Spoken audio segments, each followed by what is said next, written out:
Humans of the cardboard, welcome back to Just Nuts, guys. Today we're taking a look at a brand new spell card. This is the final card revealed for the limited pack GX Slifer Red.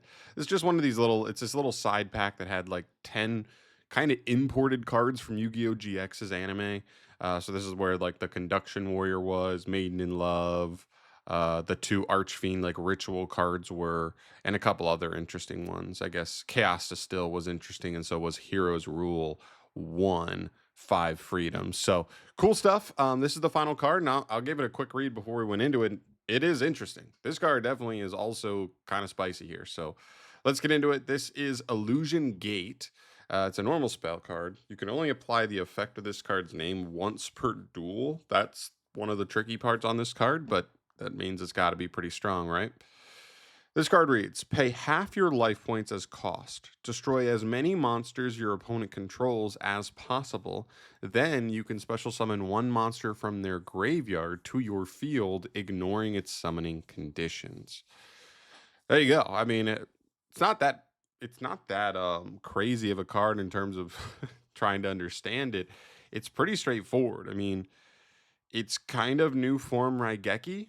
I'm not 100% sure. I would say that this is stronger than Raigeki, but there's a couple of give and take here. So we've seen this with some card design lately with like you get a new card that's like very similar to an older card, but it has some benefits to it that make it better in some ways than the old card, and then there are some drawbacks to it. The drawbacks on this card are pretty simple, right? It's once per duel, so you cannot use this card more than once, in a duel, and you also have to pay half your life points.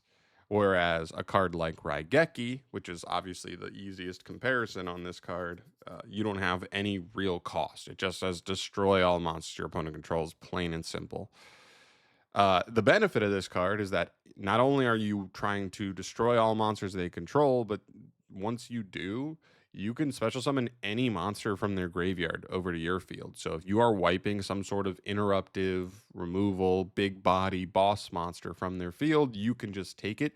Maybe even an engine card at times. I can imagine wiping a board against like Fiendsmith deck and then just taking any light fiend. And if you're on Fiendsmith, now this card with one activation was like break part of their board and get a light fiend on field, which is full Fiendsmith combo for you at that point.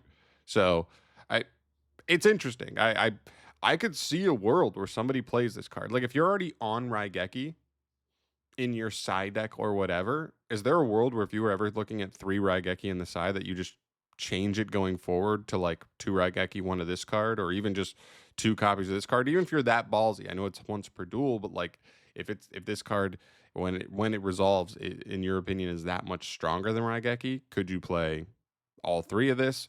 3 seems risky, a little too risky to me, but I could see a world where if Raigeki's that good in a format, 2 and 2, because this is like the higher ceiling one, but ideally you wouldn't be opening 2 if you only played 2.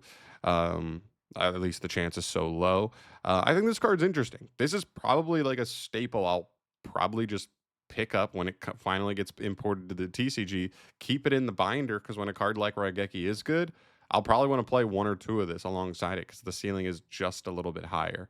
The life points are iffy. The once per duel is a little bit iffy, but when it resolves versus Raigeki, just 1 for 1, as opposed to like, Raigeki not being once per turn and being able to stack them to bait stuff and then the other one resolve. This card's pretty strong. So it's interesting. This is a card I'm definitely going to look to pick up when it comes out. Just stuff it in the binder for when it comes up. But it's a cool card for sure. But let me know your guys' thoughts down below. What do you think on this card? Do you think its negatives outweigh the positives as opposed to Raigeki? Going forward, I'd love to hear your thoughts on that or any other cool applications you think this card has over something like Raigeki. Love to hear your guys' thoughts on that down below. But I'm out of here for today. Thank you so much for watching. Let me know your thoughts, and I'll see you guys in the next video. Thanks for watching. Peace.